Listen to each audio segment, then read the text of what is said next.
there's just a part of me that whenever, and not just with the Chiefs, but at any time we have one of these games where it's like, oh, this is going to be the thing. Right. This is the unstoppable. We always walk away from it being like, oh, well, that didn't pan out the way I thought it was going to pan out. Like, yeah. And you know what, truthfully, man, if it does, and that's why they lose, because he's hit 17 times, well, then shame on them. Mm-hmm. Because they know that that's what this game's about. Yeah. That's it. Like, and if they just allow him to get hammered in the pocket all game long, well, then they deserve to lose. They deserve to be out of the playoffs.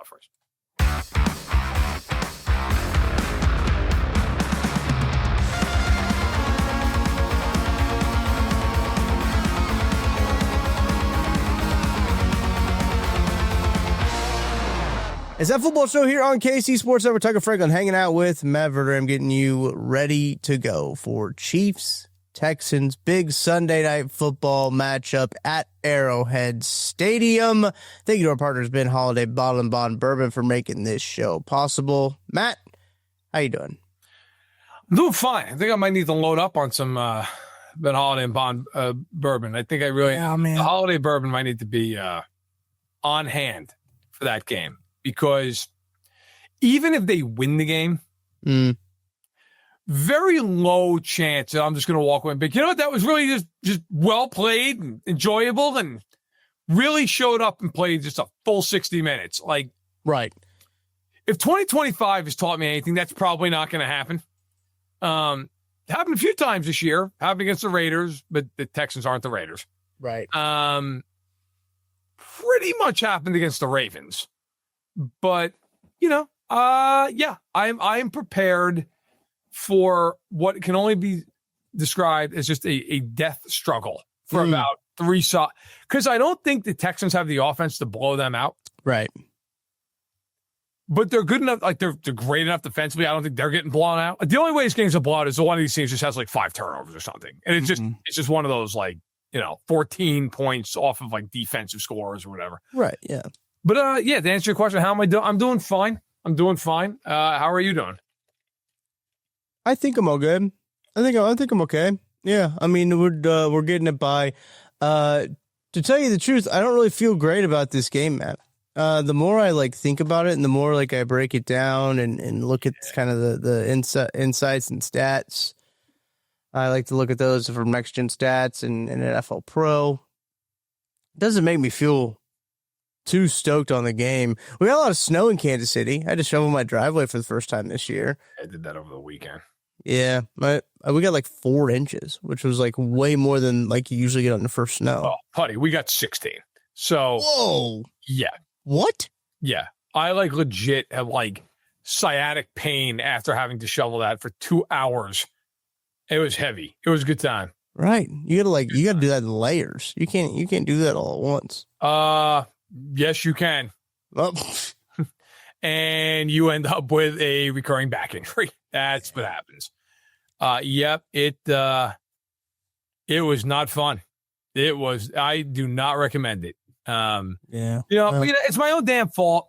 For years on end, everybody, I get a snowblower. I'm the asshole who's like, that's all right. Mm-hmm. And then every year it starts snowing. I'm like, son of a bitch. Should have gotten a snowblower. Right. Snowblower is a thing you don't think about until you're shoveling this driveway. And then you're shoveling the driveway and you're like, man, I really wish I had a snowblower. But then there's never, ever a day of the year that you think about it. Correct. So that sucks. But no, yeah, I'm doing fine. I mean, the weather, the worst part of it's just the degrees. I don't know what it is in Kansas City, but tomorrow in Illinois, it's going to be -3 as a low. Not a high, but it's a low. Yeah. It's what are we doing? It's the first week of December. How is this already? It's already this cold? Yeah, it's probably making up for lost time because it feels like the last couple of years have been pretty mild in December. No, it's not going to get that cold. It's also going to be up. It looks like at kickoff time for Chiefs. Oh, sweet. It could be raining for that game. So good. That'll be good. Pleasant. Yep, bring it on. Let me actually look. I'm pulling it up here. It looks like it'll be about, sick. That'll be cool. About 25-ish degrees towards game time. 20-ish degrees game time. Yep. For the Chiefs in Kansas City. Well, according to weather.com. It's going to be 22 with a 10% chance of snow. No wind. So that could be really cool for a team that doesn't really have a run game and can't block anybody. If you want to play good cop, bad cop, I'll be the good cop in this and say that it's not the worst thing in the world in the sense you're getting a dome team from Texas. True. In 20-degree weather. True. Look, I'm not going to make the Texans out to be the Dolphins. But I always love when they come in for the broadcast and they go to Melissa Stark down on the sideline. She's like, yeah, thanks for throwing it down to me, Mike and Chris. Listen, the Dolphins brought 9 tons of cold weather gear. Right. And then they show Travis Kelce in a t-shirt. Mm-hmm. Yeah, this game's over. Because I do believe there is something to the idea. So the Texans will come in on Saturday. Mm-hmm. You don't have a lot of time to acclimate to the cold. If you've ever gotten off a plane, right? I know for me, for an example, so I'll go to the Super Bowl here in San Francisco. So it'll be 65, 70 degrees there for the game. And then I'll get off in Chicago and it's 10 degrees. Yeah. It takes a few days to get used to that. I mean, you get off the plane, oh my God. Whereas before you fly out there, you've been in it for a month. Mm-hmm. It's still cold, but you're used to it. You expect it. Right. I do think the biggest thing to me when it gets cold like that, the ball gets slick. It's harder to catch the ball. It's harder to hold on to them.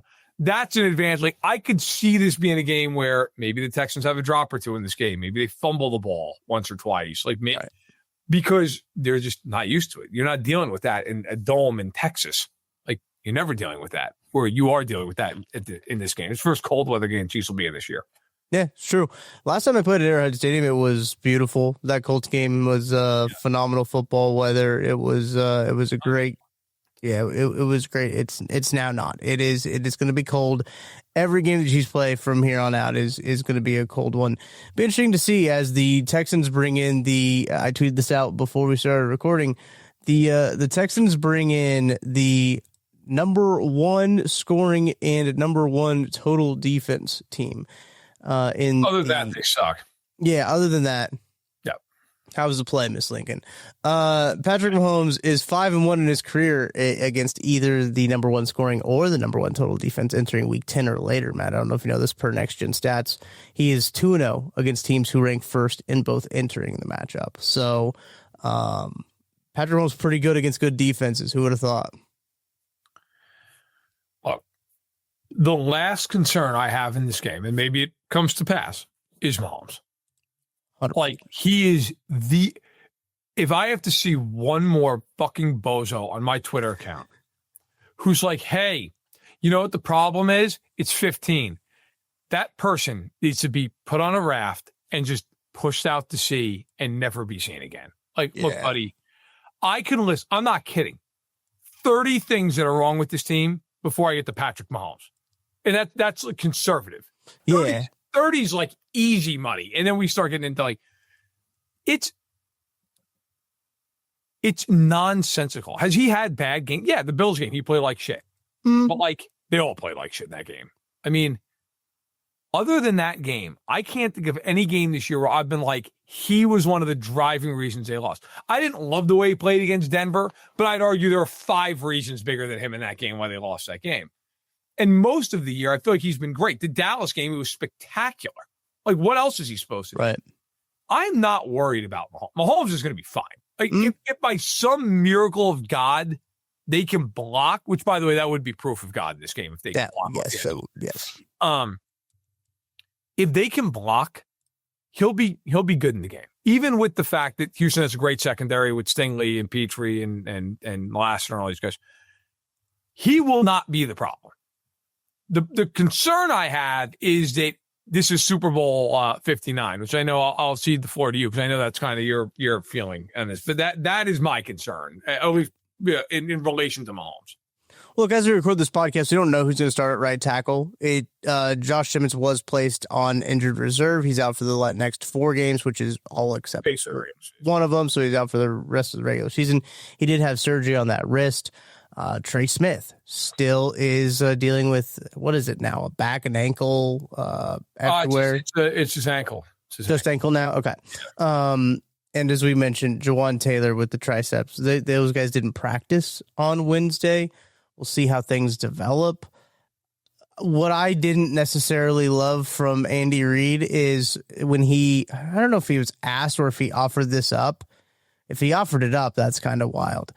After talking about the injuries, it's just like, okay, so if Jawan Taylor doesn't play, it'll be Jalen Moore will play right tackle, and Wanya Morris will play left tackle. And that was one, Matt, where I was live on stream, and this is sometimes I'm thankful that I'm live on stream to have like my reaction captured.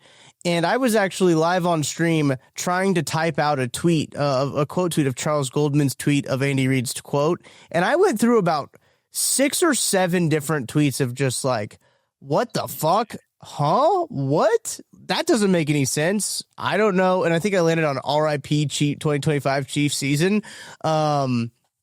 Which, here's the thing. It seems like you're creating more problems by moving more guys around. And when we had these conversations leading into the Super Bowl about the Chiefs' offensive lines and the offensive line struggles that they've had heading into the Tampa Super Bowl against the Eagles last year, it was, all right, don't create more problems by moving guys different spots, right? Don't play guys out of position, what you're doing. I don't know if Andy Reid happened to watch the Cowboys game that he was coaching, that he was the head coach of, but Wanya Morris got ass blasted, to put it frank, and at left tackle, and he continually does whenever they put him out there. He has looked better at right tackle, though, interesting enough. Yeah, well, he's not playing it. And he's not playing it. And Jalen Moore, they paid him this offseason to be a left tackle. And they're like, how about you play right?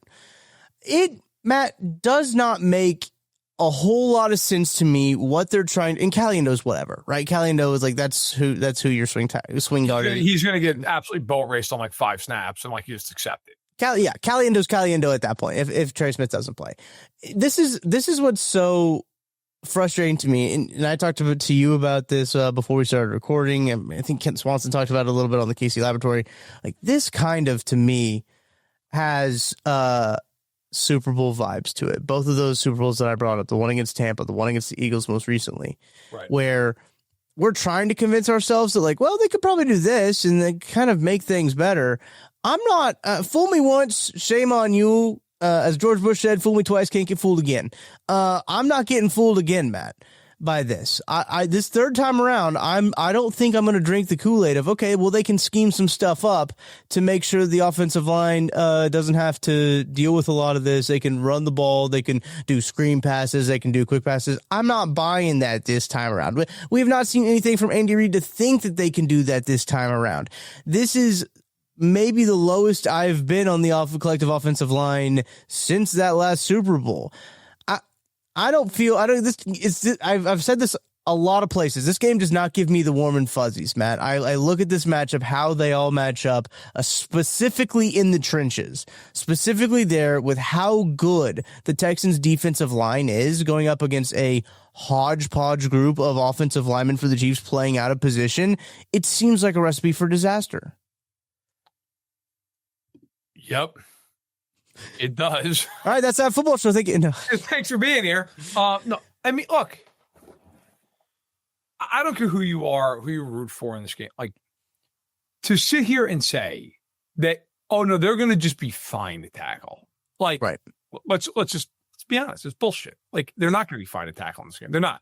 Now, I think there's a world where Jalen Moore's fine to tackle. Sure. Like, yes. We've seen him play against Hutchinson and Crosby and do well. Like, yeah, he might be okay. Like, if he plays against Danielle Hunter, he might be okay in the game. You know, maybe I'll look perfect, but he might be. I don't know that there's a massive drop off, if there even is one, from Juwan Taylor to Jalen Moore. Like, I don't know. But the drop off from Josh Simmons to Wanya Morris is like from the North Star to the core of the earth. And that might be doing a disservice to the drop off that we're facing here at left tackle. Like, it's right. Yeah. The only way they are going to survive that is, well, I shouldn't say the only way. Schematically, the only way they're going to survive it is if they just say, listen, we are going to just say double team on the left side every time it's second and long, third and long. Just every time. And we're going to take somebody out of the route, and we're just going to deal with it. We're going to put Tunyon over there. We're going to put Gray over there. I'd rather be Tunyon. But like, we're going to put, I mean, honest to God, I'm not even kidding. A sixth offensive lineman. Like, I really would do like out of the box shit in this game. Norzad, I think, is their sixth offensive lineman right now? Like, bro, anybody. Estepol, I guess, was signed to the active roster, so you could use Estepol in that regard. I am dead serious. Like, that's the kind of shit Belichick would do. Yeah.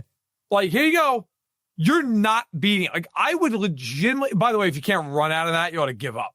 Like, I would legitimately 12 times in this game put either Tunyon over there or another offensive tackle. And I don't care. You are not beating us. Yeah. Because here's the thing. If that offensive tackle, like that guy is going to be eligible, so you can put that guy on the line. You could put that guy offset off the line. Like, you could do a lot of different things and just basically give that guy depth. Like, you could give him, you know what? He could line up like Jawan Taylor and it's legal. Like, you could do so many different things here. I know that sounds out of the box and crazy. Maybe it is, but like, I really, really, really believe you cannot allow Houston's edge rush to kill you in this game. You just cannot. Right. So schematically, that's one thing. Now, the other part of this is there is no way around it. That ball's got to come out. Period. Mm-hmm. If this is the game, which they did in the Super Bowl twice, where Andy's like, you know what? What if we just shot play him? Like, no, man, you're going home if you do that. Like, your season's over. Right. You're not, because the other problem is you're not beating those corners on shot plays. Or it's not going to happen. If you're the Chiefs in this game, you have to run the ball. You have to be able, not for a ton of yardage, but efficiently. Yeah. Like, okay, it's 2nd and 6. It's 3rd and 4. Like, ways that you can alleviate the pressure. Another thing I would do in this game, I'd run 1,000,000 jet sweep actions at them. 1,000,000. Yeah. And the first couple of them, I'd hand the ball off, even if it results in a loss on one of the plays, because I want Anderson and Hunter to have to respect the fact that, like, I might hand the ball off here. Mm-hmm. Right. And if you get the guy to stop or take one false step, that guy's pretty much out of that play in the NFL. Like, right. I would legitimately run it 15 times in the game. Like, I wouldn't hand off 15 times, but I'd run the motion 15 times. I hand off 5 times. Like, you've got to do things in this game, screens, stuff like that. You've got to slow that down. Yeah. And that to me is the game. If they can do that, okay, then I think they're reasonable to believe in. If their game plan is like, this is the game we're going deep to Thornton 7 times, like, you're going to get your ass kicked. That's what's going to happen. Like, Houston is not going to allow you to do that. No, they won't. There's a reason I wore my Block Somebody Football Company hat today, because there's kind of a hard, it's hard to game plan for not being able to block people. There's not a lot of things that you can do on the football field if you can't really block anybody. It's going to be kind of a pretty paramount thing for the Chiefs to do in this game. It's so, I don't know. I've become increasingly pessimistic about the offensive line matchups when it comes that way, because look, the Texans do have a good defense. We saw them get after Josh Allen, sack him 8 times. Josh Allen's a pretty mobile quarterback, doesn't take a ton of sacks. They were able to get home to him. A lot of those were some pretty long sacks too. I think Patrick Mahomes took an 11-second sack against the Cowboys, if I remember correctly. Seems right. I think I saw that on Next Gen Stats. But then we talk about running the football, right? The Chiefs signed Dameon Pierce, was it last week, 2 weeks ago at this point? Got him in the building as a practice squad guy. And Isaiah Pacheco has been back, hasn't gotten a ton of carries since he's been back. I just stumbled across this stat from Next Gen Stats. I'm going to be tweeting it out here in a little bit, but since week 9, Kareem Hunt has accounted for 69.4% of the Chiefs' carries. Nice. And 66.2% of the rushing yards. Kareem Hunt's carry share is the third highest among running backs in that span. Good. Kareem Hunt shouldn't be doing that. And No, I reworded that because this is not Kareem Hunt's fault that he has to have the third highest run share among running backs since week 9. It's not his fault, but it's the Chiefs' fault that they put themselves in a situation where they have to rely on Kareem Hunt to carry the ball so much. And it's funny because like he's got 69% of the Chiefs carries, nice, but I don't. It's not a ton of carries when it comes down to it because they're not running the football a whole lot. Well, by the way, they're third in rushing EPA behind the Colts and the Bills. I mean, it's just like they just don't do it, and they don't vary it. And it's gotten to a point where their answer to this is to run with a guy who, listen, Kareem Hunt is really, really good in short yardage. Yeah, he's got good enough hands. Kareem Hunt is a short yardage back who should carry the ball like 5 times a game on any other reasonable football team. Yeah, right.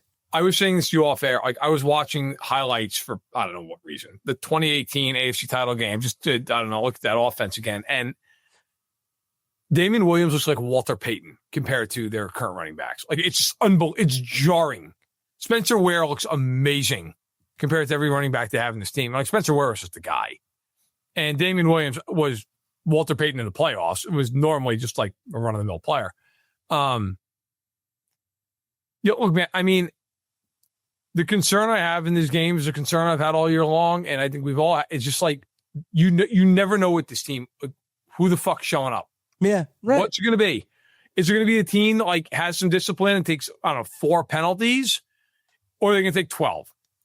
Are they going to, if they find something they're successful with, are they going to stick to it, or is it going to be a Cowboys game where they're just running at will out of the under center plays, and then they just never do it again the rest of the game? Mm-hmm. Defensively, they're god awful on 3rd and long. Yeah. Like, going to get off the field at some point, like in this game. Like, I mean, would be nice. And then there's the other side of this. Like, the Chiefs' pass rush has been so brutal, but the Texans can't block anybody. So it's like, well, who wins that battle of crap, right? Yeah. Like, who the hell comes out on top of that? It's like, okay, we're terrible, so are we. Like, who comes out on top? I don't know how you feel about this. To me, defensively, this is the easiest game plan of all time. I would literally double Collins on any meaningful pass down. Mm-hmm. I would blitz 5 and 6 guys every single pass down. I would just basically say to CJ Stroud, buddy, here it comes. Yeah. Like, you have to just throw it. Like, who do they have other than Xavier Hutchinson? Who cares? Yeah. If Xavier Hutchinson's cooking you one-on-one, give up. I don't know what to tell you. If Jaden Higgins is toasting you, if Dalton Schultz is toasting you, you just quit. Give up, pack it up.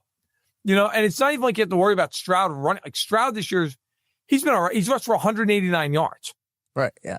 He has 21 yards a game. Like, I'm not, like, yeah, he can occasionally run, but it's not like he's going to be like, he's not Lamar Jackson back there. Like, let's go after him. I would just blitz the daylights out of Houston this game. And I tell Watson and McDuffie during the week, look, if you guys play like you did in Dallas, we're going home. Like, you just got to play better. They don't have Pickens and Lamb. Mm-hmm. They don't. So we are going to blitz relentlessly. And if Woody Marks can run the ball all day long, hey, man, cool. Tip your cap. Xavier Hutchinson and Jaden Higgins and Christian Kirk are just toasting the shit out of us. All right, you win. Yeah. I just think in this game, you cannot go down watching CJ Stroud stand back there for 6 seconds while Charles Omenihu, who's playing patty cake with the right tackle. Like, you just can't. Yeah. I can't see Mike Dana just getting blocked into the stands every play. Like, he's not even out there. Like, the other thing I don't want to see is like Bolton in coverage. Just blitz him. Yeah. Honestly, right. Just blitz him. I don't care if they know he's blitzing. It doesn't even matter. I just blitz him.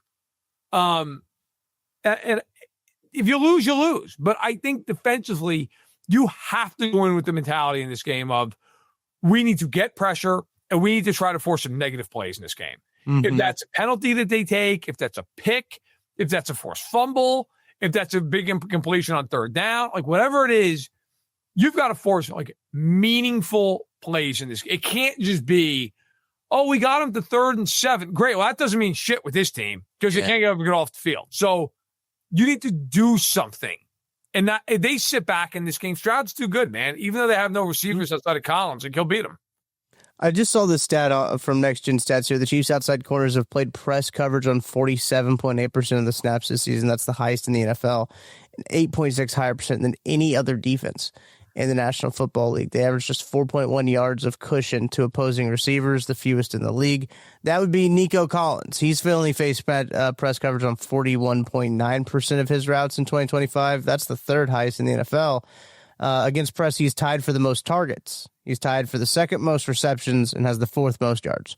So, interesting enough, Chiefs press man, Nick Collins pretty good at press man. And we just saw, as you mentioned, Trent McDuffie kind of got a little bit bullied by CeeDee Lamb all the way down the field against the Dallas Cowboys. And Nico Collins is not CeeDee Lamb, right? Like, it's a very different wide receiver. CeeDee Lamb's really good. And I think that Dak Prescott's playing a lot better than people are going to give him credit for this year. It should be interesting as well too. Is the Chiefs have we talked about this against the Cowboys. The Chiefs have been really bad against play action. Texans don't really use a ton of play action, so like that will be good in that department. So in that regard, to Matt, to your point, right, there's no reason not to blitz the absolute ever living fuck out of them. I really, really believe this. Like, if you don't go after them and you lose this game because you're just dropping 7, like you just lose. I'm sorry. You know what? I almost said something somewhat vulgar.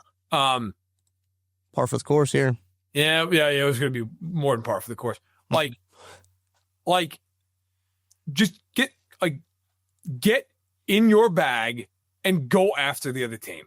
I'm just so sick and tired of watching them. Now, to be fair against Dallas, they did blitz a lot, and they just didn't matter because you couldn't cover anybody. But, like, I guess my biggest ask of them in this game, I'm really on both sides of the ball. Listen, just do obvious shit. Yeah. Like, play Jaden Hicks more in this game. Put him against Dalton Schultz. Get Shamari Connor out of the fucking slot and put him at safety and let him play as a safety. And I don't care if Christopher Wallace doesn't play. You know what? Then put McDuffie inside where he belongs anyway, and put Noah Williams on the field and say, you know what? If Noah Williams can't cover Xavier Hutchinson, pack it up. Like, I don't know what to tell you. Then pack it up. You're not good enough. But, like, this stuff to me is so blatantly obvious. Like, anyone with eyes would say the same thing. Like, how is this not obvious to them? And offensively, look, you're going to see some man coverage in this game. I hate to break that to the Chiefs, but, like, yeah, they're not going to come out and play a shit ton of zone. Okay? They've got Lassiter and Stingley, and they know you can't beat man coverage. Well, here's an idea. Run a mesh concept. Do something. Do anything. Run some slants. Run some pick plays. I don't care. You have 3 guys with 4.2 speed. You can't get anybody open. Travis Kelce can't beat Al-Shaair in this game. Are you kidding me? Like, get open.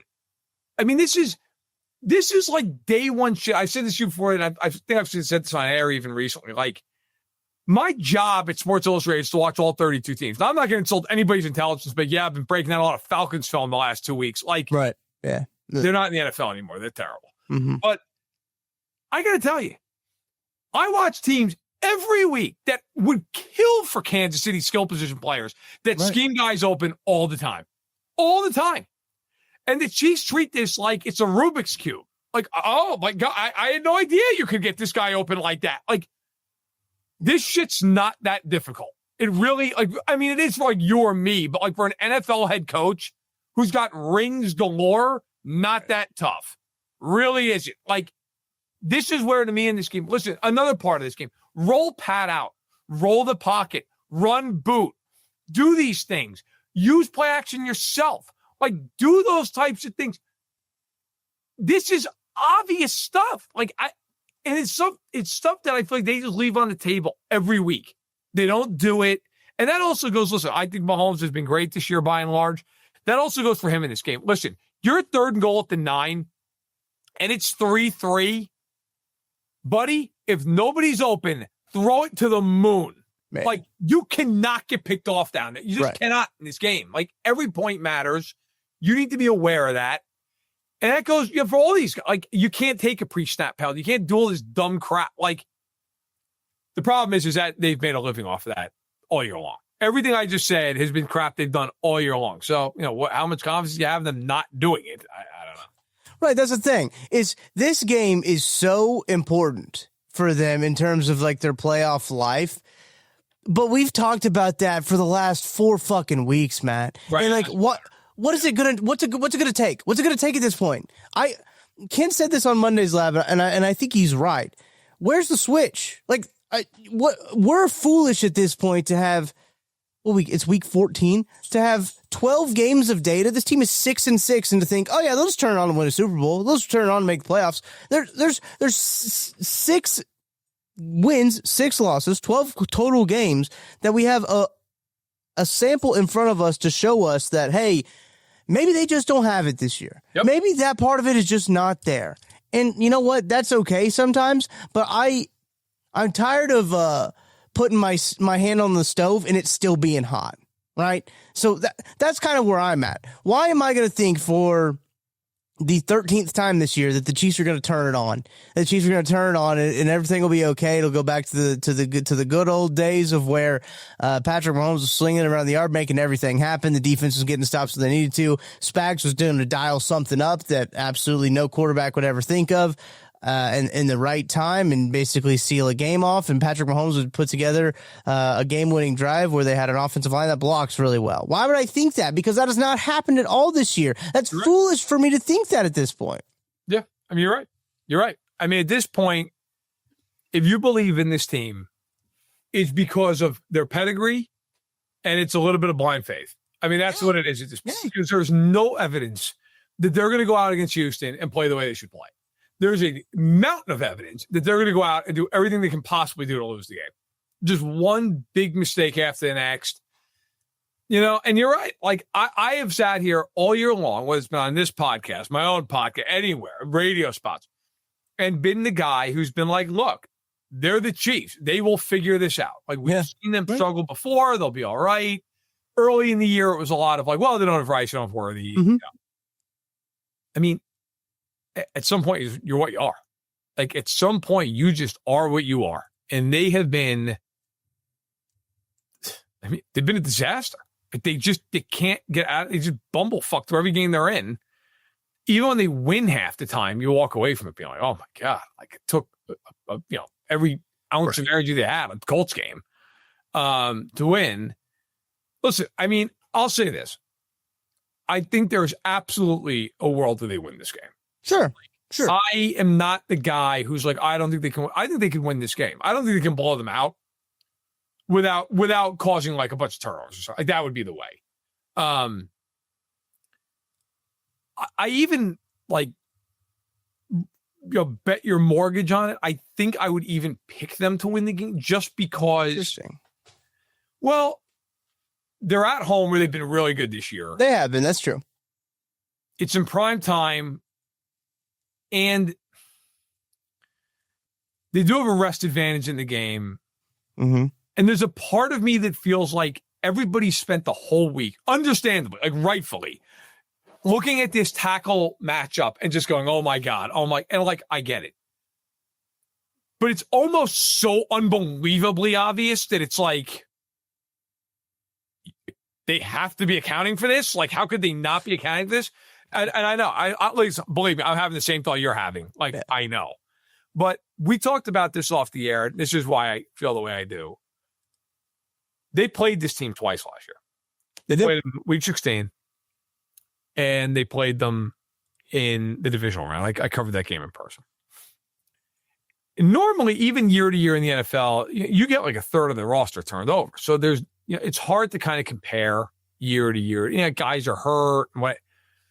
I went back and looked because I wanted to make sure I had the memory correct on this stuff. You couldn't find 2 teams that look more the same than those 2 teams do. Yeah. Caliendo played in both those games. They had Tooney at left tackle in both those games. Like, they were a mess up front in those football games. Yeah. And Anderson played and Hunter played. Like, all their guys played. It wasn't like it was one of these deals where like, oh, well, Anderson wasn't in there. No. They played. In those 2 games, they had 4 sacks. Total. And the Chiefs offense in the first game played really well. The second game, in the playoff game, they didn't play particularly well, but they won 23-14. They only gave up 4 field goals on defense. They sacked Stroud 8 times in that game. And a big reason they sacked Stroud 8 times in that game was they blitzed like crazy as that game went on. They just relentlessly went after him. And in the first game, they didn't sack Stroud. They sacked him twice. Karlaftis and Jones each hit him 4 times. Like, they got home in those games. And the only real characters in the games that are either missing or added to it. So, unfortunately, the first game was when Tank Dell got hurt. Right, yeah. So, and of course, he's not playing it. Who is still hurt, yeah. Correct. They also don't have Laramie Tunsil because they traded Laramie Tunsil. The Texans really didn't add anybody else. And also, they don't have Joe Mixon. Oh, that's true, yeah. Had a huge game in the playoffs against the Chiefs. But they got Woody Marks. They have Woody Marks. The Chiefs did not have Rashee Rice in either of the games. They have him in this game. Now, the Chiefs in both those games handled their edge rush. Like, they did fine, and they had Tooney at left tackle, and Caliendo played both games. And I don't know that Moore to Taylor is like some massive end-all be-all drop-off, like I said earlier. So there's a part of me that says, we've seen this game play out twice already. Right. Both were at Arrowhead. Both were in cold weather. Both were in prime time. And the Chiefs won both games. And they won them fairly easily. So, yeah. And this offense is better than that offense was. Like, as much as the Chiefs have been bullshit this year in a lot of ways, they're better offense this year than they were a year ago. Does that mean they're going to win this game? No, it doesn't. But there's just a part of me that whenever, and not just with the Chiefs, but at any time we have one of these games where it's like, oh, well, this is going to be the thing. Right. This is the unstoppable. We always walk away from it being like, oh, well, that didn't pan out the way I thought it was going to pan out. Like, yeah. And you know what, truthfully, man, if it does, and that's why they lose, because he's hit 17 times this, well, then shame on them. Because they know that that's what this game's about. Yeah. That's it. Like, and if they just allow him to get hammered in the pocket all game long, well, then they deserve to lose. They deserve to be out of the playoffs. I think it's a really good way to put it. Can the Chiefs still make the playoffs if they lose this game? Yeah, there's a world that they make it. But can they actually make the playoffs? If you're picking up what I'm putting down? No. They don't. They can, but they can't. If that makes sense. Yeah, no, I get it. I mean, again, man, I think this is a game where if you are the Chiefs in this game, the game's not easy at all. The game plan should be unbelievably obvious. Yeah. Like I mean, and I don't even care. Like, if I'm the Chiefs, I don't care that Houston knows. Guess what? Yeah, the ball's coming out quick. Yep. And we're going to run the ball, and we're going to try to keep you off balance in that regard. You know, second and medium, third and short. But like, yep, you're going to see screens, you're going to see motions, you're going to see, like, that's what's going to happen. And I would basically say, I feel like if we execute, we're better than you. Right. And we'll just beat you. It doesn't matter. Like, Vince Lombardi, when he coached the Packers in the 60s, they literally had 6 running plays. And they just didn't care. It was like, yeah, guess what? Here it comes. 6 plays really well. Yeah. We don't give a shit. Here it is. Yeah, we're running the sweep. Do something about it. Because Forrest Gregg's going to pull out and Jerry Kramer's going to pull out. We're going to run your ass over. There's nothing you're doing about it. Here it comes. Right. Like, I don't care if the Texans know on 3rd and 6 that the Chiefs are going to run an option route to Kelsey. Teams have known that for 15 fucking years. I mean, who cares? I don't care that they know. It doesn't matter. And that's kind of the point in this game. This is not about brain power. This game is about execution. You need to, if they don't run some of the stuff in the scheme we're talking about here, I mean, they've lost their minds. Yeah, right. Anyone who knows a 12-year-old who watches football be able to sit there and go, yeah, I mean, probably don't sit there with the ball for 4.5 seconds. Yeah. But this team has just invented ways to bewilder the imagination. And they really have. God only knows, man. God only knows. It's up to God now. It really is at this point. Truly in the Lord's hands. It's in the Lord's hands. There's nothing more that we can do. If you were at Arrowhead Stadium, there's nothing more that you can do. Just let it go. Let it go to God. All right, we gotta take a break. We have gone way too long before taking our first break, and we've got a slate of games to talk about as well. Some doozy of a matchups in the noon slot that we're gonna have a discussion about. But we gotta take a break. We'll be back after this. Chiefs. Just a short drive from Kansas City. Experience the history, the heritage, and the bourbon at Holiday Distillery. Tour Missouri's oldest distillery, where real Missouri bourbon is made the old-fashioned way. Walk the grounds, taste the tradition, and take home a bottle of something special. Make the trip, sip the story. Holiday Distillery, Weston, Missouri. Book your tour at holidaydistillery.com. My name is Terrell Jolly. A lot of people call me TJ, founder and CEO of Integrity Capital Management. So Integrity Capital Management originally started out as a property management firm, but we slowly transitioned to what is described as an incremental development firm that's focused on situational housing. I know most people say affordable, but we believe in creating housing for people that are actually in need and built to the end user. I believe everyone needs a home because when you have home, you have hope. The reality is that when you're building a business, one thing you don't think about is like what a true banking relationship means. And, I had the honor and privilege of meeting Debbie early on in my career when I was just trying to get going. And as a small business, it's really challenging at times because people don't understand the concept or not believe the longevity because you're just getting started. But Debbie was willing to take a chance on me, be patient with me. I almost look at it like a grassroots initiative. She's seen and believe what I'm about. Anybody that's really true about their business and want to get some things done, I would definitely trust hands down Emprise because Deb's team, along with Aaron and Jackie and all the amazing people that work behind the scenes, even from the treasury side, I would say, hey, give them an opportunity because you won't be disappointed and you will actually be in hands that actually somebody care and that will see you from start to finish.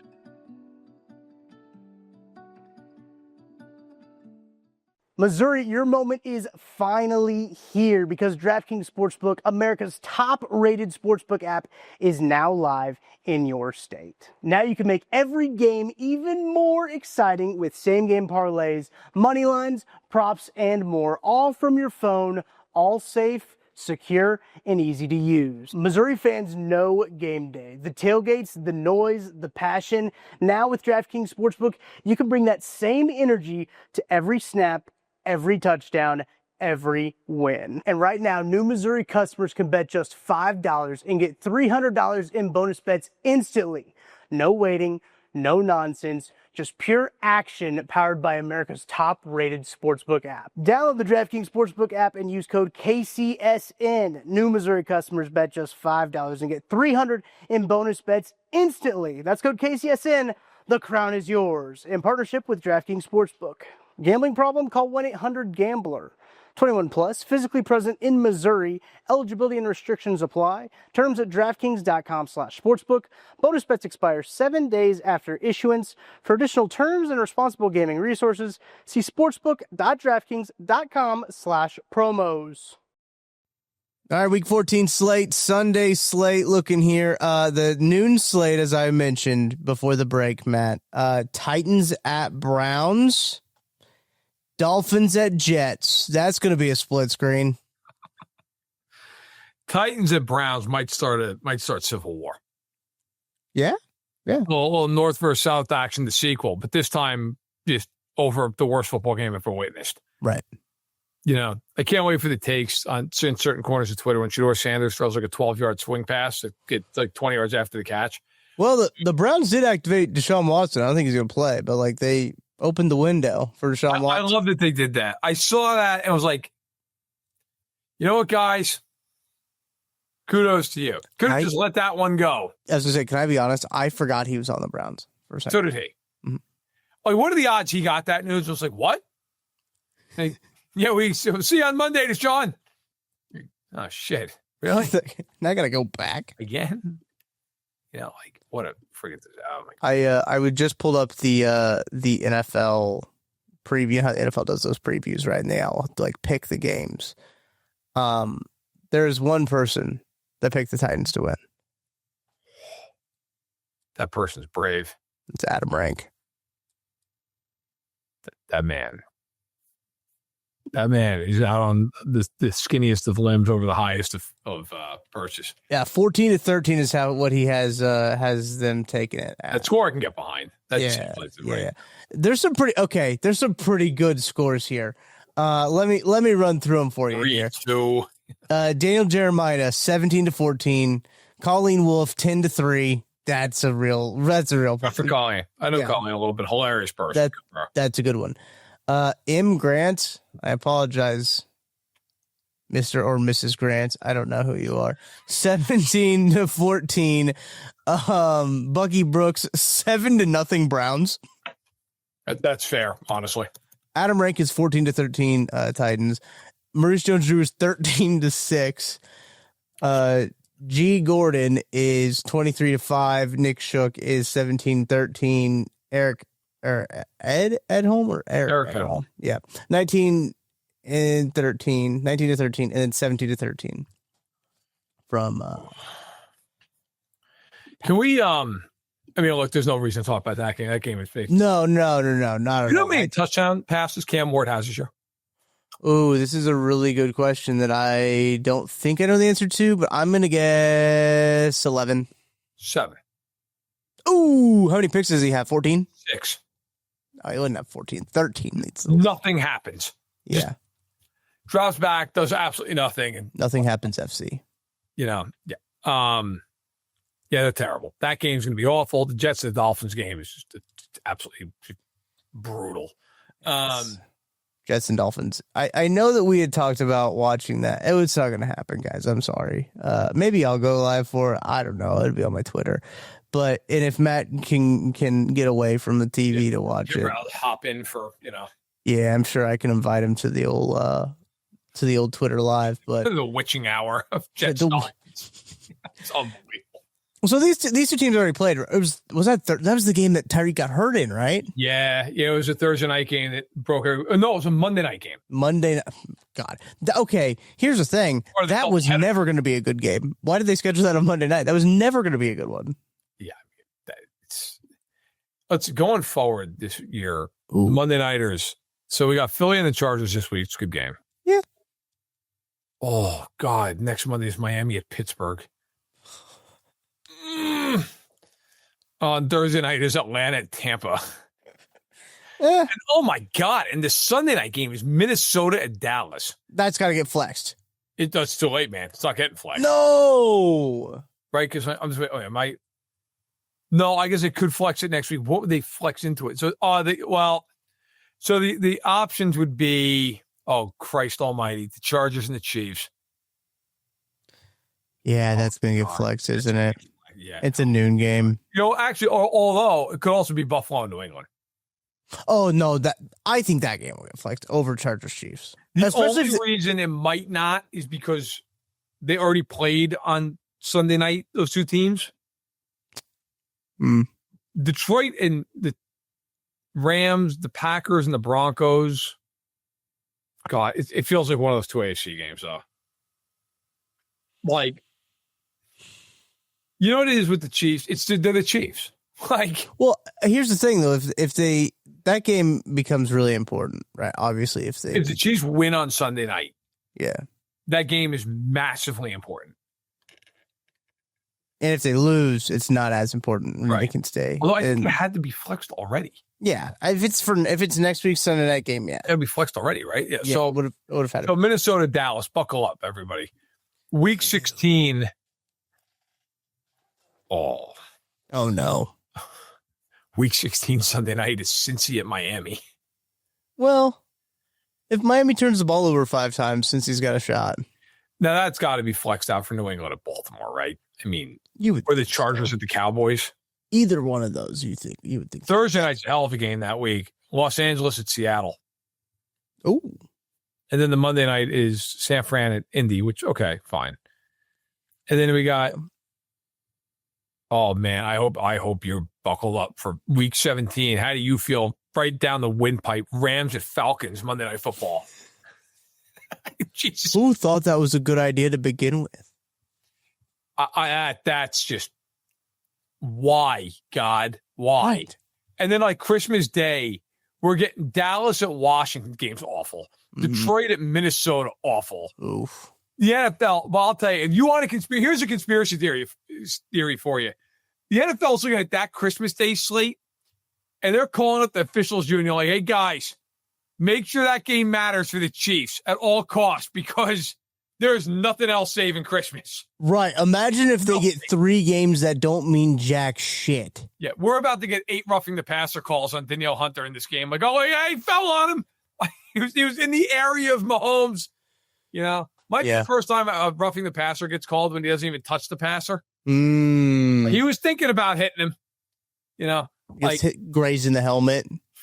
I mean, I got to tell you, Josh Allen style. There's your big brain conspiracy theory. It's like they're like Washington and Minnesota are way too far gone. Yeah, right.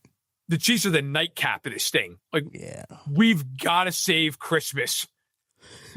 At all, Netflix is just screaming at. Oh, that game! No, it's on Amazon. Al Michaels is calling in from like hey, whatever it takes. But yeah, I mean, Al's got to hang it up soon, right, man? I love Al, but yeah, it's kind of over. I just over. How do you feel about Mark Andrews' contract that he got today? Which is just, my God! It kind of floored me. I think I was just like. I think I was on the stream when it happened, and I just kept seeing a bunch of tweets about Mark Andrews. I was like, that's weird. Why are people tweeting about Mark Andrews? And then I saw it after the fact, and I said, the Ravens did what? 3-year, $39.3 million extension for the Ravens extending Mark Andrews when they have Isaiah Likely as well, which is interesting.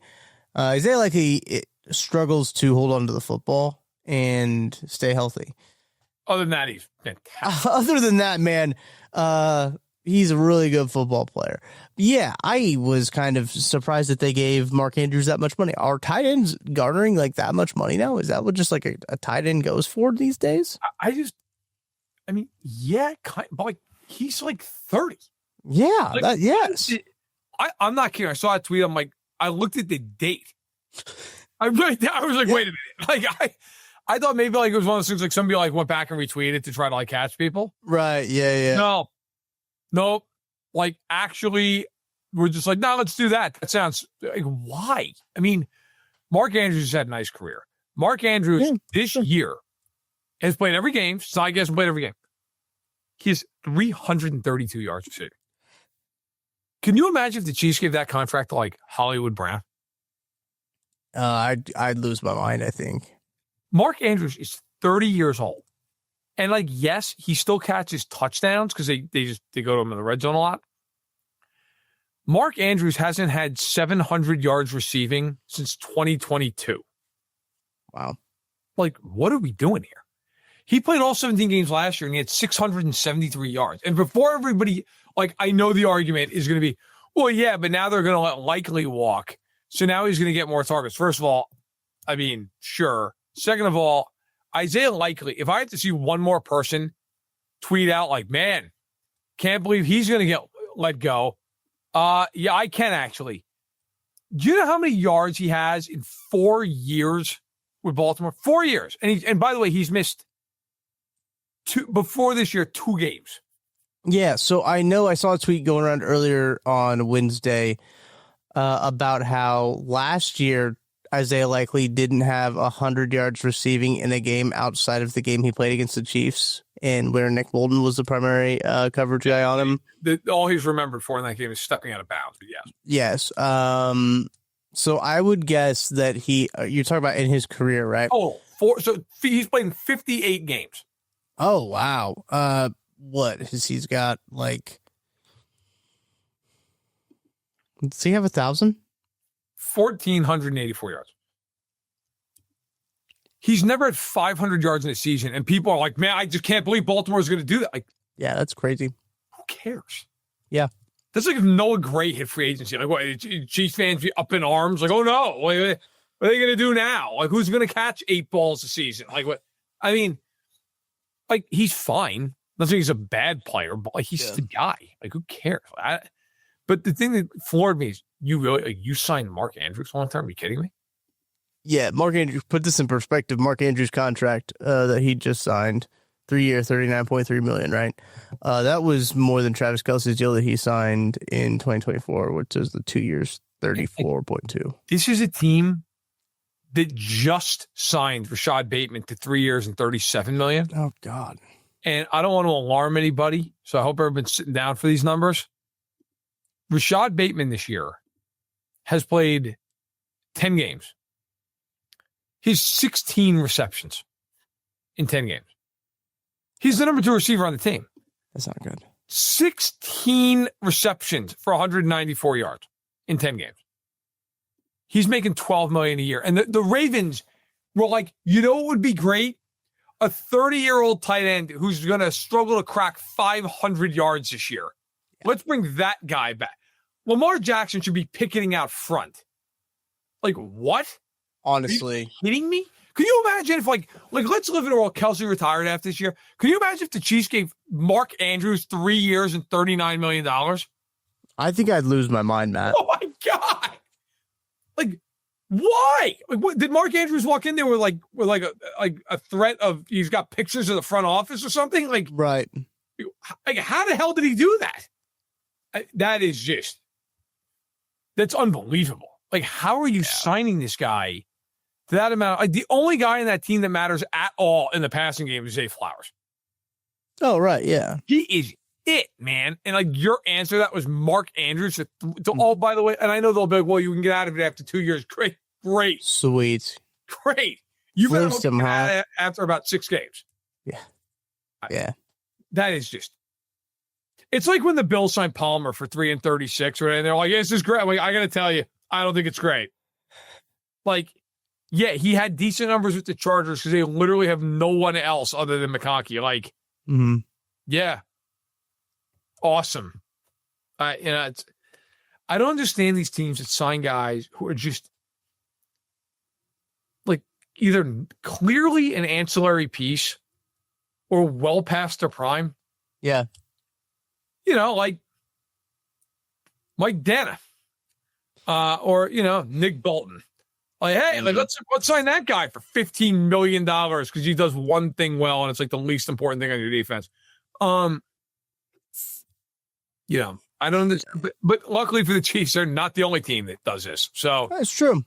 But man, oh man, that's like if the Chiefs gave Charles Omenihu 3 and 30 after this year. No, it looks good. Looks good. Believe in his future. I really love that Charles Omenihu was like, I'm going to prove that I can play a full season at a high level, and then just didn't. This is proof that he couldn't, actually. He said, I'm going to prove them right. It's he just stopped after I'm going to prove I can play a full season. Yeah, he should have stopped after that. Unfortunately, he didn't. Ravens do play the Steelers this week, noon game as well. Yeah. So they're 6-point favorites at home. They host the Steelers. You can watch that game. You can't watch it in Kansas City because in Kansas City, you're going to get the Denver and Vegas game late on CBS. Yeah. Have you seen this map? The map is kind of crazy because Missouri's kind of like split down the middle. St. Louis gets to see Pittsburgh and Baltimore. And, you get stuck with Jacksonville, Indy. I don't get stuck with shit because I got the ticket. So. It's a good point. Yeah. That's why. So do I, but I do quite enjoy these maps. Oh my! I just expense the crap out of it. That's why and tell them otherwise. It's like a hostage situation over here. I gotta right. Yeah. So yeah, you don't even. You watch in the 1 o'clock window. What game will I watch? You don't want to know that. Which game were you going to tune into? You don't want to know that. You're going to watch that trash ass Titans Browns game. I'm going to watch Jets Dolphins, of course. I'm tuning into Jags Colts, and I'm just watching Daniel Jones and Trevor Lawrence just murder the sport of football for 3 hours. We're going to see who comes out on top.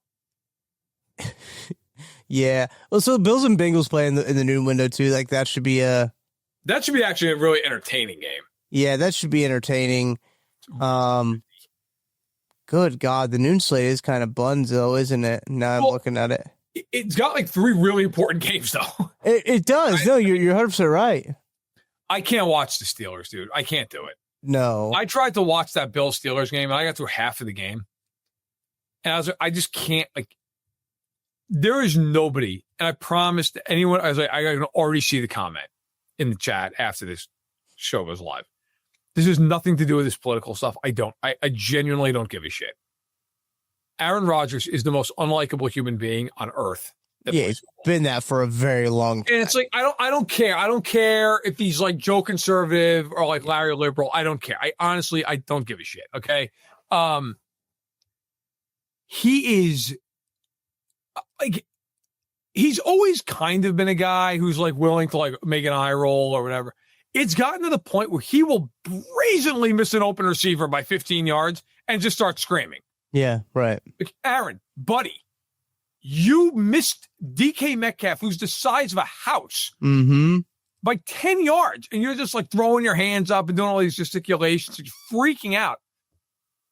I want so badly for one of his teammates to grab him by the face mask and just start screaming at him and see what happens. Right.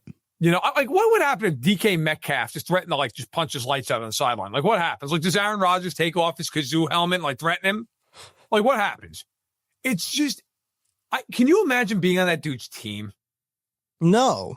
Oh my God. Especially if you're like on the offense and every time something goes, you're just playing for it instantly. In the media, during the game, just constantly doing his shtick. Like, dude, shut up. You are awful at this point in your career. I don't know if like, maybe some of you are just strictly the Chiefs fans. You haven't watched the Steelers all this year. I'm here to tell you, I've suffered through a lot of Steelers football season. Like, probably watched, I don't know, 75, 80% of their snaps. He is atrocious. Yeah. He is so bad. It is, you know, he has the same intended air yards per attempt as Dylan Gabriel. They're dead last in the league. They're tied for dead last for qualifying quarterbacks. Awesome. He doesn't even try to throw the ball. And so all these people are like, well, look at his TD to INT ratio. That's like what Russell Wilson did a couple of years ago in Denver. Yeah. It's like, yeah, he sucks. Like, do you watch the games? Like, they're both the same, but they just won't throw anything that risks like remotely the possibility of them having a turnover. Yeah. So it's like, yeah, great, man. You threw 7 picks, but you also threw for like 2 yards an attempt. So, like, congrats. You're terrible. Like, no one wants to watch this shit. Like, and you're not going to win. And so I look forward to this game just being one-legged Lamar Jackson against Aaron Rodgers, who's basically one hit away from being in a body cast. Yeah. Oh, my. Yeah, I just can't do it, man. I cannot watch that team. I pray to God they don't make the playoffs. Having to watch that team is just disgusting every week. I mean, there's no way they do, right? Like, there's no way they make the playoffs. No. 1 year, $13.6 million with a $14.1 million cap hit for Aaron Rodgers. He's an unrestricted free agent this year. Does he have a starting gig next year if he plays? Do I think a team signs him is what you're asking me? As a starter. I mean, I don't think he's going anywhere if he's not a starter. I can't imagine. Correct. I agree with that. Clipboard. So, no, this is hard because I have to assume that NFL teams will make rational decisions, which they don't. I don't think he should, but will he? Maybe. Like, maybe the Saints come calling. Who knows? But man, imagine him on the Saints. Oh my God. Just getting annihilated by everybody. it would be pretty screaming. You go like on his back while he's getting the stretcher out because he got hit by 5 different guys. Yeah. God, I want him to play for the Raiders now that I brought that up too. So I think he's going to retire because I think at this point it's just over. He has to. I mean, my God, man, you have to know this is over. It's hard to watch him. It's like hard to watch. He can go spend time with his newlywed, like his wife, like go. Sure. Yeah. Go enjoy time. Yeah. I mean, Washington Commanders, Minnesota Vikings is also a game that's being played in the noon window. I just that one just caught my eye as I was looking at it. I was like, oh, that is a football game. Holy cow. There's a bunch of dog water in this. The Dolphins, Jets, as we mentioned, Commanders, Vikings, Titans, Browns, Steelers, Ravens will be dog water, but it'll be a different shit, but it's an important game. It's a different type of dog water. Yeah. Colts, Jags is wildly important. That's probably the game that I'll be locked in. That's yeah. Seahawks, Falcons. I could not care less about the Falcons. The Falcons. Yeah, fair. Good point. And then Bills Bengals might be one that is like on the tertiary TV, right? If the Bengals win that game, there is going to be a Chernobyl level meltdown coming out of Western New York. Like if Burrow goes up there and just lights that defense up for like 45 points. Well, I will say the Bengals tweeted out that one video of Joe Burrow of him doing a 360 throw, and so they're going to win. They're going to win. You know what's crazy? Somebody pointed this out to me. Shout out to my guy Dan on my podcast who I was like on my pod, I was just flipping like, yeah, the Bengals are cooked. Like we don't talk about the Bengals. And he pointed out, he's like, well, their last 3 games were against the Colts, the Browns, and the Dolphins. Yeah. And like if they beat the Bills and Ravens the next 2 weeks, they could absolutely win that division. I was like, shit, like they're still in the hunt, yeah. Good call by you. Like, yeah, bad job by me. And I started thinking about it. I was like, bro, if they get in the playoffs, are they the favorite in the AFC? Are they like, can you imagine that team with that defense just showing up to Super Bowl 60 and like, all right, here we go. Like it's 45-44. Who the hell knows who's going to win? The NFC is wiping the AFC, right? In the Super Bowl. Like we all just kind of assume that. Yes. Okay. But it's funny. I got to admit it. If the Chiefs don't get in the playoffs, I kind of want the Bengals to get in because I just want to, like, they're entertaining. Chaos. Yeah, you just want. Who the fuck wants to watch Pittsburgh in the play? Or like, yeah, that's a good point. Version of the Ravens. Like, who the hell wants to see this shit? Like, yeah. Oh, good, great. We get to watch Rashad Bateman have 1 catch for 8 yards. Like, awesome. Can't wait. And like, it's the Ravens in the playoffs. You know what the outcome's going to be, right? Yeah, yeah. Lamar's going to the bed. Also, it'd be the funniest possible thing if the Bengals are the 4 seed. They'd probably host the Bills in the first round of the playoffs. And man, yeah, I got to tell you, I would, if they lose, I would fire off some nuclear takes during that game. Like, can you imagine if the Bills lose to a 9-8 can't stop anybody Bengals team? You know McDermott. You know what that's going to be like up in Buffalo. And then you're going to get like, actually, man, divisional round like Cincinnati and Denver. Bro, here it comes. I mean, you are getting Burrow dropping back 57 times, just unloading the clip at Mile High. And it's like Bo Nix against Al Golden. Right. Ultimate, like, who's less crap in this game? Like, it's just be unbelievable. The Bengals are just fascinating to me. Like, I don't know. I know if you're a Chiefs fan, you're supposed to like absolutely hate the Bengals. Yeah. But like, if the Chiefs aren't involved, it's fascinating to me if the Bengals get in this thing. You know, like, okay, it's chaos. What the Bengals do. Yeah, it's chaos. That would be insane. I was looking at this line here for Broncos at Raiders. It Broncos favored by like 7, right? 7.5, only 7.5. Am I crazy for score? Yeah, they cannot score, and that was the problem against the Raiders last time, is that they could not score because what was it, 10-7? Was it the score? Was it the final score of that game? Yes, yeah. If you want to call it a game, yes. Yeah. Set the game back. I might go live for that one. The last time I went live was actually for Broncos Raiders, the 4th quarter, and witching hour leading into the Chiefs game. Yeah, maybe we could get some good juju going into that if the Raiders win. That'll be on CBS. Then you have Bears Packers in that afternoon window as well with Rams Cardinals. I could not really care less about Rams Cardinals because the Cardinals are ass of all ass, and the Rams should run away with that one. Packers Bears is interesting. A very, very important game. Yeah. Have they played yet this year? No, they play this game and then they play again in 2 weeks in Chicago. Okay, that's what I'm saying. Because I was like, I don't feel like they've played. Oh no, are the Packers wearing those shit ass uniforms? No, I think they're wearing the shit ass leather throwback uniforms. All with that, God damn. I'm gonna stake a claim. I think the Packers are gonna smoke the Bears in this game.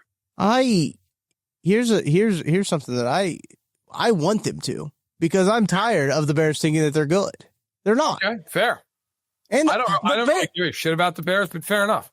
The Bears and the Broncos are the same. The Yeah, Bears, same team. the Bears are the NFC Broncos. Just like the Chiefs are the NFC or the AFC Lions. Yeah. Just talented, but just wildly underperforming. Yeah. No, I agree. Yeah. So I was doing this for my column. Yeah, you know, I'll just let's see. I don't care. No, I got signed out, so I'll have to sign back in. But anyway, for my Friday preview file that I do every week, and I was writing about the Bears and the Packers. I don't have it in front of me now because I could sign back in. But Caleb Williams' EPA numbers when under pressure and not under pressure are like 100 points different. I think I can pull this up for you. It's on NFL Pro. It's insane. I got it up here. Bro, he's like literally 100 some odd points different, pressure to no pressure, which like, yeah, okay, yeah, there's going to be a difference, but like, wow. You say versus pressure? Pressure. Okay. Yeah. His EPA, total EPA? Yes. His EPA under pressure is minus 50.3. His not under pressure, it's plus 59.9. Like, by the way, for a comparison's sake, Mahomes this year when he's under pressure is negative 18.7. Right. When he's not under pressure, plus 113. Like, if I'm Andy, I'm looking at those two numbers and being like, we're playing 9 offensive linemen in this game, boys. Mm-hmm. That's it. Because if nobody gets the pat, it's over. Yeah, that's a good point. One player on a route. One thing that is crazy with him, his Pat's completion percentage when he's under pressure is 41%. When he's not under pressure, it's 71%. Ooh. Like, yeah. So something to keep in mind. That's taken kind of a dip, because I remember his numbers used to be like the same when he was like pressure, not under pressure. Maybe early on in his career, he was a little bit better against pressure because he was making all those things happen. But like that's taken a significant dip in these recent years. It'd be very interesting. Very interesting. See how this all shakes. But yeah, listen, it's going to be.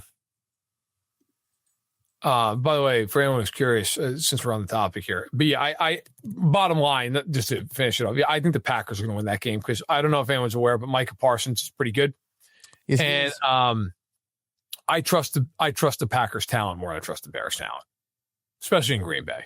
So, 100%. Give me that. By the way, just while we're on the topic here, CJ Stroud this year, against the blitz, not against the blitz. Like he's been okay against the blitz, but his EPA is literally half of what, in fact, less than half of what it normally, like no blitz. It's like plus 0.09. It's plus 0.04 when he's blitzed. Also the pressure rate, not shockingly, but like pretty much skyrockets against the team when you blitz. He is also very massive split. Like, so when he's under pressure, he's kind of a disaster. Like, when he's not under pressure, EPA is plus 58.7. When he's under pressure, it's negative 34.3. Like, it just goes downhill real fast. And then, like, you start looking at, like, his air yards, stuff like that. Listen, like, they don't throw the ball deep. They're awful throwing the ball down the field. When he's throwing the ball over 20 yards in the air this year, he is 9 of 32 with 4 interceptions. He is horrific throwing the ball down the field. Like they can't do it. Everything with this team is under 19 yards in the air. And even on intermediate routes, like he's 27 of 50. Like they've thrown 50 intermediate routes in the game Stroud started this year. Wow. They don't do it. Like they don't. And I'm trying to, I'm not trying to go like total nerd here because believe me, that's the last thing I ever want to do. But I'm trying to give people some context. Like, right. Mahomes this year. Now, of course, Stroud missed a couple games with the head injury, but Mahomes this year has thrown 80 passes in the intermediate areas compared to 50 for Stroud. Like it's you know, like they don't do it a lot. Like they're going to throw a lot of stuff is going to be quick.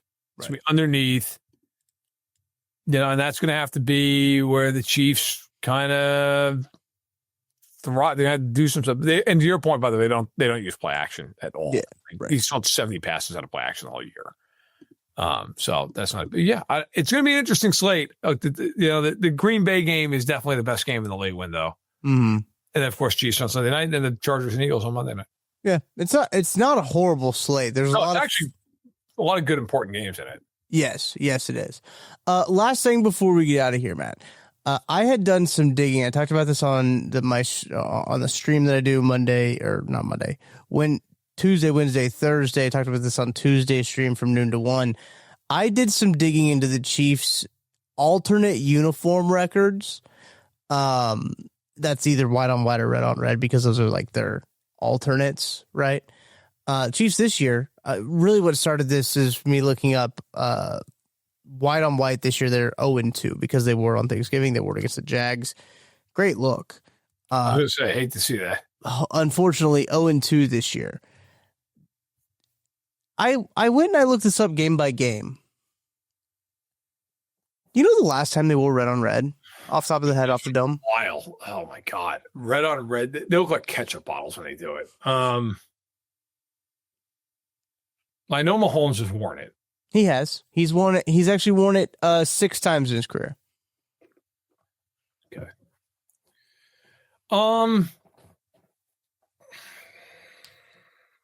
I would guess so I know he wore it in 2019 because he played the Colts that god awful Sunday night game that he was in red on. They were in red on red. Yep, 19-13. That was a loss week 5 of 2019. They wore it. I was at the game. They lost to the Chargers on a 2-point conversion at the end of 2019. To the Charge. That 2018. Yeah, week 15. 2018. That's right. I'm sorry. Mm-hmm. Yeah, you're right. I'll just try to get 2021. They did wear them in 2021. They lost to Buffalo. You actually hit every single loss that they've had them in the Reds. You did not hit a single win that they had in the Reds. And this is what prompted, because they wore them against Denver, didn't they? In a way, won a game. They wore them against Denver in 2020, beat them 22-16. That was a win for Mahomes. They wore them against the Bengals and killed them, right? 2018. Oh, yeah, Cincinnati. Yes, in 2018, 28-39, 71% completion percentage for Mahomes, 358 and 4 touchdowns. Yep. Yes, so that's a win. You hit the end of 2018, the Indy game. They beat the Broncos, yes, in 2020. The last time that the Chiefs wore red on red, week 6 of 2023, they beat the Denver Broncos 19-8. God, I was at that game. I brought Maisie to that game. I brought my daughter. And my dad. We went to that game. Okay. Patrick Mahomes went 30 of 40 for 306 and a tutty. Yeah, and Russell Wilson threw for 70 yards. Yeah. It was brutal. Nick Bolton picked them off. Place erupted like we had just seen the smoke come out of the Vatican. Uh-huh. Yeah. Are they wearing red on red for this game? No. Oh. I went to do the digging because of people just Twitter likes to say that the red on red is cursed, and Mahomes is 3-3 in it, right? Which is obviously when you consider that next to his typical winning percentage, right? It is lower than his typical winning percentage, and the games that they've lost in them, I think, stick in our heads a lot more because they were kind of awful losses. Like the Buffalo loss 38-20 in 2021 in week 5. That was kind of a big game, right? They pull out the red on reds, they lose it. The Indy game was not a very good game. That was just that was not fun. Chiefs fans have trauma against the Colts. And then that Chargers game, as you mentioned, the 2-point conversion, there's big things that happen in each one of those games of why people think that the red on red is cursed, even though it is a 500 record. Granted, it is less than Patrick Mahomes' career winning percentage.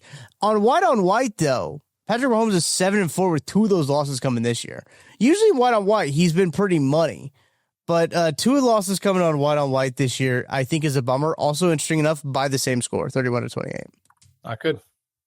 Not good at all. Not good. Can't have it. Their best uniform this year has been their red on whites. Yes, it has. So they gotta win. They gotta win this game. That's what they will likely be wearing against the. I'd be surprised if they broke out red on red, especially since they haven't since 2023. Break it out now would be an interesting choice, but we will see. We'll be back after the Chiefs and the Texans play. Ready for you. We'll have a podcast hot and ready for you on a Monday morning, right into your ear holes.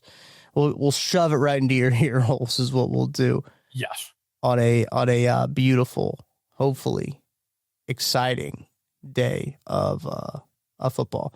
All right, this is the time of the show where I go and I try to find and see if we have any ratings and reviews. Only if they're 5 stars, I will read them. 4 days ago, I wouldn't have read that 4 days ago. Would I have? 5 days ago? I think I would have read 5 days ago. This is Tucker Holtzy. I promise this isn't me. I promise it's not me. 5 stars. Review name is That Football Show. This show is my favorite of all of KCSN. Matt and Tucker are so relatable, and I found myself laughing and hysterically raging with you guys during just about every episode of this show. I wish you guys could do more than 2 episodes a week. It doesn't matter what you guys talk about. It would always be a great listen. Thank you so much for the kind words, Tucker. One more for you, Matt. This is from Lindsay Sad Mizzou / Chiefs fan. It's also about That Football Show. This show makes me laugh when I'm sad about how bad we are playing. So thanks. Welcome. That's what we're here for. Welcome. One of the comments I saw in the video from the last show we did was like somebody basically being like, when the Chiefs lose, I'm happy that Verderame just rips them to pieces. Yeah. I'm glad I could do that for you. This is the best part about this is like, it's so much better to like be miserable together. I can't imagine what would I do if I was watching a Chiefs game and like they just shit their pants for 60 minutes and then am I just supposed to not talk to people about it, right? And are we not supposed to talk about it? You have like an adult and just drink yourself under the table. You can't. It's just you hide from the kids. Yeah. Fair. I guess this is the healthy way, right? I'm glad that people. Yes. I guess people still could be watching us and drinking themselves under the table. Just fine. Just don't try. Yeah. Who am I to judge? You know. Who you do what you got to do. Yeah. Just don't get behind the wheel. You do. You gotta do what you gotta do. Appreciate everybody watching the show, hanging out with us. We will be back, as I mentioned, for our post-game pod recapping the week that was, the Sunday slate that was, and I'm sure we'll talk a little bit Monday Night Football, especially if the Chiefs win. I'm sure we'll talk Monday Night Football because it'll be like, oh, that game's going to be very interesting, especially because like short week Chargers, what happens in that one? I'm sure we'll talk much about that matchup as well. So thank you to our partners, Ben Holiday, Bottled and Bond Bourbon. Thank you to everybody as well for donating to the Solo KC raffle. Very excited to get to go do that shopping trip coming up today on Friday. So that's going to be a very fun time for us to go there and just buy all these presents for the kids. Super excited for that. And that's going to do it. For Matt and myself, thank you guys so much for watching, listening all the way until the very end of the podcast. We will talk to you after the Chiefs play the Texans.